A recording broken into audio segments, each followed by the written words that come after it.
हमने देखा कि लाल निशान में बंद हुए, थोड़ी मुनाफा वसूली हावी थी भारतीय बाजारों में। बैंक निफ्टी 470 अंक नीचे बंद हुआ था और निफ्टी भी लाल निशान में बंद हुआ। तो पूरे हफ्ते हमने रिकॉर्ड लेवल्स देखे, लेकिन उसके बाद शुक्रवार के दिन हमने देखा कि थोड़ी यहाँ पर मुनाफा वसूली देखने को मिली और दिन के निचले स्तर पर भारतीय बाजार बंद हुए। हालांकि निफ्टी कामयाब रहा 24,000 के लेवल्स को बचाने में, और बैंक निफ्टी भी 52,300 के ऊपर बंद हुआ, लेकिन यहाँ पर वीकनेस देखने को मिली है। अब देखना होगा कि अब जुलाई सीरीज की शुरुआत थोड़ी कमजोर नोट पे हुई थी, लेकिन आज पहला कारोबारी सत्र है, देखना होगा कि आज की चाल कैसी रह सकती है। फिलहाल अगर एशियाई बाजारों से बात करें तो संकेत थोड़े मिले जुले मिल रहे हैं क्यूज वहां से। गिफ्ट निफ्टी लाल निशान में कारोबार कर रहा है, हालांकि फ्लैट है लेकिन हल्के लाल निशान में ट्रेड कर रहा है गिफ्ट निफ्टी।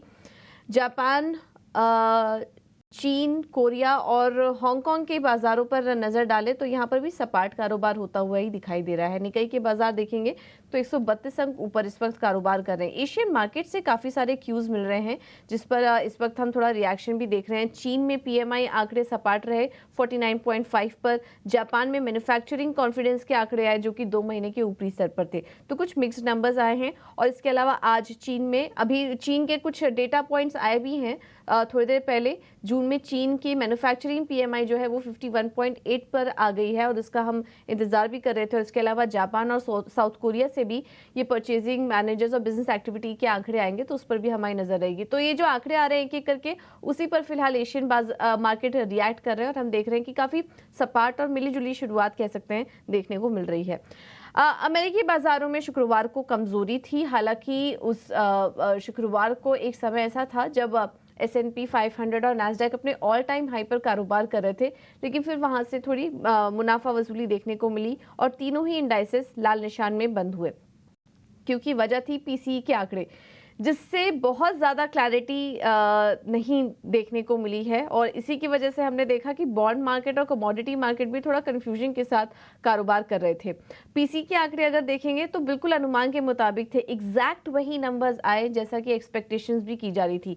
0.1% की बढ़त हुई है मंथ ऑन मंथ, और सालाना आधार पर बात करेंगे तो 2.6% की बढ़त हुई, जो कि एग्जैक्ट नंबर्स थे जैसा कि स्ट्रीट एक्सपेक्ट भी कर रहा था, जो कि कहीं ना कहीं अच्छी बात थी। लेकिन बॉन्ड मार्केट्स में देखेंगे तो रेट कट को लेकर अभी थोड़ी अनिश्चितता, सितंबर में जो रेट कटौती होनी थी उसको लेकर थोड़ी अनिश्चितता बताई जा रही है। इस वजह से बॉन्ड मार्केट में हमने तेजी देखी और फिर उसी का असर यही था कि तीनों ही इंडाइसेस थोड़े लाल निशान पे बंद हुए। टेक शेयरों पर थोड़ा दबाव हमने देखा। जून में कंज्यूमर कॉन्फिडेंस इंडेक्स 65.6% से बढ़कर 68.2 मंथ ऑन मंथ। पहली छमाही में एनवीडिया में 14.5% और नैस्डैक में 18.1% की तेजी अब तक दिखा चुके हैं, क्योंकि अब फर्स्ट हाफ कंप्लीट हो चुका है पूरा फाइनेंशियल ईयर का, तो उसके भी कुछ डेटा पॉइंट्स आए हैं। और पहली छमाही में डाउ जोन्स में 3.8% का रिटर्न दिखा। आज पीएमआई मैन्युफैक्चरिंग और आईएसएम मैन्युफैक्चरिंग के आंकड़ों पर भी नजर रहेगी। और ध्यान रखिएगा यूएस में ये जो पूरा हफ्ता है छोटा कारोबारी सत्र है, 4 जुलाई को वहाँ पर मार्केट बंद भी रहेंगे। इस वजह से हम देखेंगे कि काफ़ी रेंज बाउंड सेशन वहाँ के एक्सपर्ट मान के चल रहे हैं कि यूएस मार्केट्स में देखने को मिल सकता है। यूरोप के बाजार से भी थोड़े मिले जुले ही संकेत हैं। डैक्स तो हरे निशान पे बंद हुआ, लेकिन बाकी दोनों इंडाइसेस लाल निशान में बंद हुए। और जैसा कि हम बात भी कर रहे थे कि क्लैरिटी नहीं मिल पाई पीसी के आंकड़ों को लेकर कि ब्याज दरों में कटौती कब शुरू करता है फेड। इस वजह से हमने देखा कि बॉन्ड यील्ड्स 4.4% पर आए, लेकिन डॉलर इंडेक्स सपाट था।